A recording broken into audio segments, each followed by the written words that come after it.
Good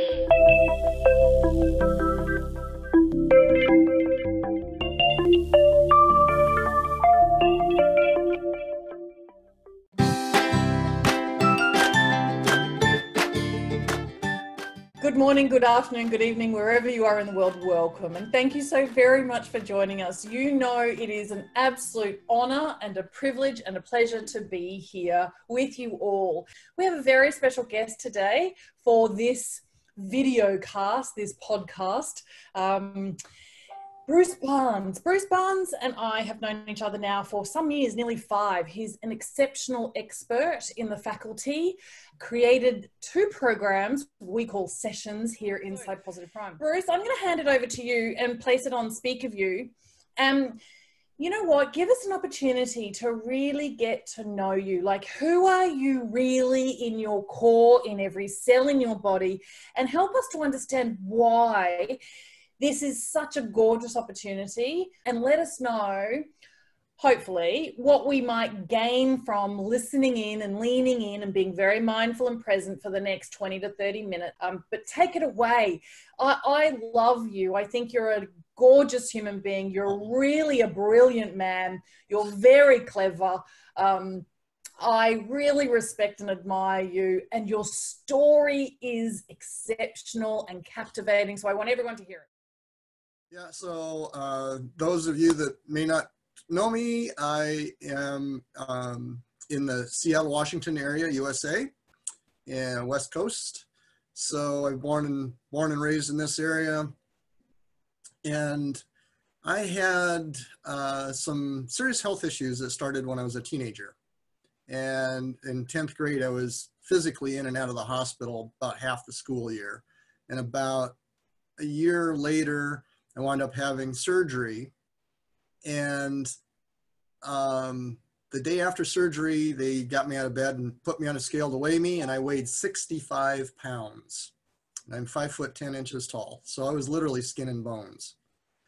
And so after the surgery, well, back up a little bit. So I'd always had like pretty vivid, what I considered daydreams about what I would be doing in the future. And you know, that's all I considered it was, just I'm daydreaming.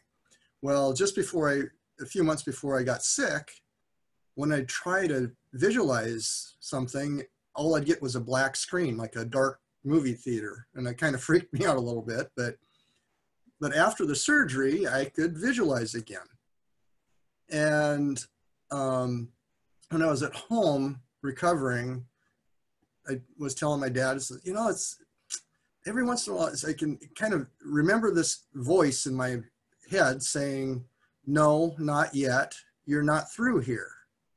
And he put down what he was reading and said, well, I wouldn't be a bit surprised. And I was like, what? What do you mean? He says, well, they almost lost you twice on the operating table. I was like, okay. So I just thought, okay, I must have been on the verge or something of crossing over. But after the surgery, you know, I was in pretty good health for many years, and then wound up having more surgeries and that. And in 1987, I wound up going in for another surgery, which I thought, okay, another week in the hospital, another week or so recovering at home. Not so. This is, I had multiple complications and wound up being in the hospital for almost a year. And almost died a few times, was in a coma for about a week. And it's just, but I mean, that, you know, ultimately, you know, we figured out what was going on and got the surgery and that. But just before I went into that coma, that's when I really discovered how powerful the mind is. That was kind of my turning point. I'd always been positive in that in my most of my life and that, but just before going into what turned out to be a coma, I watched a special on the hospital TV channel, and it was with Dr. Bernie Siegel, who wrote the book Love, Medicine, and Miracles. And he was an oncologist that he would teach his patients how to use visualization to, in combination with his treatment and that, and also to just improve their health. So he'd tell them stuff like, I want you to visualize your body killing off the cancer cells. And there's several different little cute stories in that with his patients. Like one of them is, well, I'm a Puritan, I can't kill anything. It's like, okay, well, visualize your body gathering up the cancer cells and throwing them out of the body. So he did that and he got better. So anyway, I took that to heart, and I knew whatever was going on with my body, it was attacking my liver. So I started visualizing my body filtering and cleansing my liver.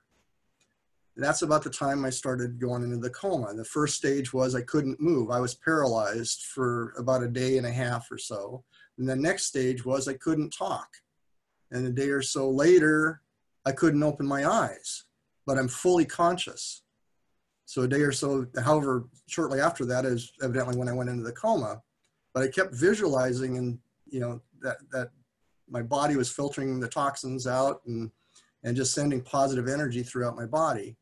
So eventually I woke up, and one of the nurses was kind of surprised that I was awake, but said, well, you were in a coma for about a week. And I was like, I was? Okay. I said, well, we didn't pull you out of it. So were you doing something? And I says, yeah, I've been visualizing. He said, well, keep doing it.